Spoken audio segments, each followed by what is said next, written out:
Myself Varun Kumar. Now we start Ostwald dilution law.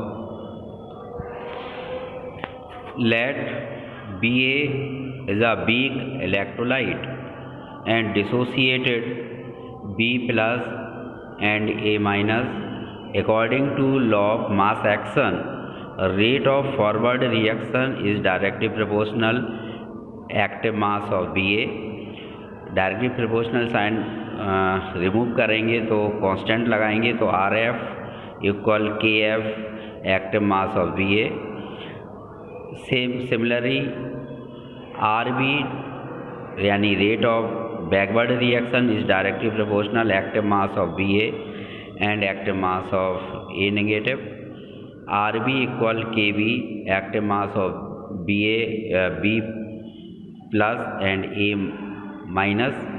At equilibrium, rate of forward reaction is equal to rate of backward reaction.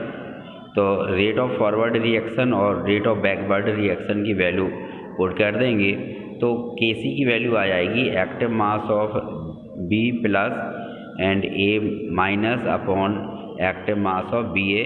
और Kc की value है, Kc को हम K मान के चलते हैं तो हम लिख सकते हैं K equal active mass of B plus A minus upon active mass of B A. Now next देखते हैं B A reversible B A plus और A माइनस. इनिशियल अमाउंट में बी ए का अमाउंट इसे लेट कर रहे हैं, मान रहे हैं 1 है, तो उस दौरान रिएक्शन स्टार्टिंग होती है तो B प्लस आयन का जो अमाउंट होगा वो 0 होगा और A का भी अमाउंट 0 होगा.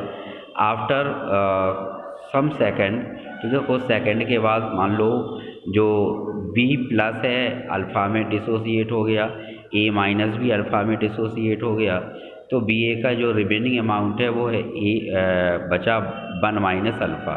अगर कंसंट्रेशन के फॉर्म में लिखेंगे तो बी ए का कंसंट्रेशन क्या होगा 1 minus alpha upon B. B plus का होगा अल्फ़ा अपॉन बी और ए माइनस का होगा अल्फ़ा अपॉन बी. ठीक है, तो हमें इनकी वैल्यू हम इक्वेशन 1 में रख देंगे. इक्वेशन 1 में रखेंगे तो के इक्वल हो जाएगा alpha upon B into alpha upon B upon 1 minus alpha upon B. इनको हम जब सॉल्व करेंगे तो alpha square upon 1 minus alpha into B. Equation हमें 2 मिल गई. अगर 1 माइनस अल्फ़ा लगभग 1 के इक्वल है तो के इक्वल टू हो जाएगा अल्फ़ा स्क्वायर अपॉन बी. तो अल्फ़ा स्क्वायर इक्वल टू के इंटू बी, तो अल्फ़ा इक्वल अंडर रूट के इंटू बी. यही ओस्टवाल्ड डाइल्यूशन लॉ की डेफिनेशन यहीं से बनेगी. हम तो डेफिनेशन क्या होगी, यानी डिग्री ऑफ डिसोसिएशन, क्योंकि अल्फ़ा क्या है, डिग्री ऑफ डिसोसिएशन है. Degree of dissociation of weak electrolyte is directly proportional to the square root of the dilution. This is called Ostwald dilution law. Clear it?